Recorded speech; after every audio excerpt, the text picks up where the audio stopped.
ಇವತ್ತು ನಾನು ನಿಮಗೆ ಬೆಣ್ಣೆಯಿಂದ ತುಪ್ಪನ ಹೆಂಗೆ ಮಾಡೋದು ಅಂತ ಹೇಳ್ಕೊಡ್ತೀನಿ.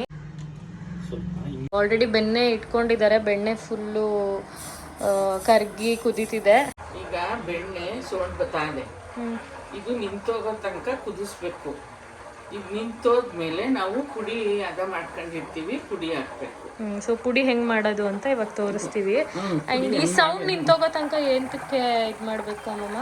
ಅದು ಒಳಗಡೆ ಮಜ್ಜಿಗೆ ಇರ್ತದೆ, ಅದು ಮಜ್ಜಿಗೆ ಎಲ್ಲ ಸುಂಡೋದ್ರೆ ತುಪ್ಪ ಚೆನ್ನಾಗಿರ್ತದೆ. ಎಷ್ಟು ತಿಂಗಳು ಮಡಗಿದ್ರು ಕೆಡೋದಿಲ್ಲ. ಇಲ್ಲದೆ ಹೋದ್ರೆ ಒಂದು ತಿಂಗಳು ಬರಲ್ಲ. ಮಡಗಿದ್ರೆ ಎಲ್ಲ ವಾಸನೆ ಬಂದ್ಬಿಡ್ತಲ್ಲ. ಇವಾಗ ಮೆಂತ್ಯ ಹುರ್ಕೊತಾ ಇದ್ದೀನಿ. ಮೆಂತ್ಯ ಎಲ್ಲ ಹುರ್ಕೊಂಡು ಆಗಿದ್ಮೇಲೆ ಅದನ್ನ ಪೌಡರ್ ಮಾಡ್ಕೊತಾರೆ.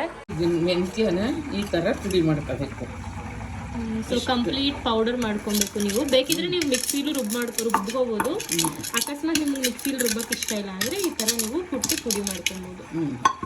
ಇವಾಗ ತುಪ್ಪ ರೆಡಿ ಆಯ್ತಾ ಇದೆ. ಸೌಂಡ್ ಕಮ್ಮಿ ಆಯ್ತು, ತುಪ್ಪ ರೆಡಿ ಆಯ್ತಾ ಇದೆ. ಸೊ ನೀವು ನೋಡ್ಬೋದು ಅವಾಗಲೇ ಎಷ್ಟು ಸೌಂಡ್ ಬರ್ತಿತ್ತು, ಇವಾಗ ಎಷ್ಟು ಬರ್ತಿದೆ. ಸೊ ಕಂಪ್ಯಾರಿಟಿವ್ಲಿ ಕಮ್ಮಿ ಆಗಿದೆ ಇವಾಗ ಕಮ್ಮಿ ಆಗದೆ. ತುಪ್ಪ ರೆಡಿ ಆಯ್ತು. ಅವಾಗ ಸೌಂಡ್ ಜಾಸ್ತಿ ಬರ್ತಿತ್ತು, ಇವಾಗ ಕಡಿಮೆ ಆಗದೆ. ಇದಕ್ಕೆ 2 ಲವಂಗ, 1 ಏಲಕ್ಕಿ ಕಾಯಿ ಆಫ್ ಮಾಡಿದೆ. ಇವಾಗ ಹಾಕ್ತೀವಿ ನೋಡಿ. ಅಷ್ಟು ಪುಡಿ ಎಷ್ಟು ಹಾಕ್ಬೇಕು ಅಮ್ಮ ಇದಕ್ಕೆ? ಚಿಟಕಿ, ಚೂರು ಸ್ವಲ್ಪ ನುಗ್ಗೆ ಸೊಪ್ಪು. ಇವಾಗ ಸ್ಟವ್ ಆಫ್ ಆಗಿದೆ. ಸ್ಟವ್ ಆಫ್ ಆದಮೇಲೆ 1 ಚಿಟಿಕೆ ಅರಿಶಿನ ಪುಡಿ, ಸ್ವಲ್ಪ ನುಗ್ಗೆ ಸೊಪ್ಪು, 2 ಲವಂಗ, 1 ಏಲಕ್ಕಿ ಕಾಯಿ, ಉಪ್ಪಿನ ಪುಡಿ. ಸೊ ನಿಮ್ಗೆ ಎಷ್ಟು ಬೇಕೋ ಅಷ್ಟು ಉಪ್ಪು ಹಾಕೋಬೇಕು. ಬೆಳ್ಳುಳ್ಳಿನ ಈ ಥರ 2 ಪುಟ್ ಮಾಡಿ 1-2 ಬೆಳ್ಳುಳ್ಳಿ ಹಿಂಗೆ. ಸೊ ಇದನ್ನೆಲ್ಲ ಆಫ್ ಮಾಡಿದ್ಮೇಲೆ ಹಾಕೊಬೇಕು ತಾನೆ? 2 ಬೆಳ್ಳುಳ್ಳಿ. ತುಪ್ಪ ಘಮ ಘಮ ಅಂತ ಸ್ಮೆಲ್ ಬರ್ತದೆ. ಮೆಂತ್ಯ ಪುಡಿ ಮಾಡ್ಕೊಂಡಿದ್ವಲ್ಲ ಆ ಪುಡಿ. ಆಲ್ರೆಡಿ ಘಮ ಘಮ ಅಂತ ಸ್ಮೆಲ್ ಬರ್ತಿದೆ ಗೈಸ್. ಅದಕ್ಕೆ ಬ್ಲೂಮ ಇಲ್ಲೇ ಕುತ್ಕೊಂಡು ಬಿಟ್ಟಿದ್ದಾಳೆ.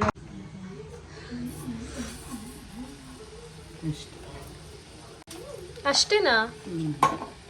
ಅಷ್ಟೇ ಗೈಸ್, ಇಷ್ಟೇ ಈಸಿ. ಇದೆಲ್ಲ ಸ್ಟವ್ ಆಫ್ ಮಾಡಿಬಿಟ್ಟು ಈ ಪುಡಿ ಎಲ್ಲ ಹಾಕ್ಬೇಕು. ಹಾಕಿದ್ಮೇಲೆ ಚೆನ್ನಾಗಿ ಹಿಡ್ಕೊಳ್ಳುತ್ತೆ. ಆರೋಷ್ಟೊತ್ತಿಗೆ ನೋಡಿ ಈ ಥರ ಬರಬೇಕು.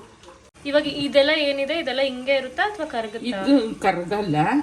ಇದೆಲ್ಲ ಬೆಂದು ಬಿಸಿಗೆ ಎಲ್ಲ ರಸ ಬಿಟ್ಟಿರ್ತದೆ. ಆ ರಸ ಬಿಟ್ಟುದ್ದ ನಾವು ಒಂದು ಸ್ವಲ್ಪ ಆರಿದ್ಮೇಲೆ ನಾವೇನಕ್ಕೆ ಬೇಕು ಅದಕ್ಕೆ ಸೋಸ್ಕೊಂಡು ಮಡಿಕೋಬೇಕು. 1 ವರ್ಷ 6 ತಿಂಗಳು ಮಡಗಿದ್ರು ಏನೂ ಆಗಲ್ಲ, ಕೆಡಲ್ಲ. ಸ್ಮೆಲ್ ಚೆನ್ನಾಗಿ ಬರ್ತದೆ. ಸೊ ಇದೆಲ್ಲ ಒಂದು ಸ್ವಲ್ಪ ತಣ್ಣಗಾಗ್ಲಿ. ತಣ್ಣಗಾದ್ಮೇಲೆ ಬಾಟ್ಲಿಗೋ ಏನಕ್ಕೆ ನೀವು ಬುಟ್ ಮಡಿಕಂತೀರ, ಮಡಿಕೊಂಡು ಮುಚ್ಕೊಂಡ್ರೆ ಎಷ್ಟು ದಿವಸ ಮಡಗಿದ್ರು ಏನು ಆಗಿಲ್ಲ.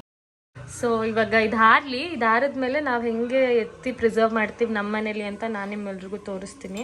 ತುಪ್ಪ ಚೆನ್ನಾಗಿ ಕಾದದೀಗ ತಣ್ಣಗಾಗದೆ.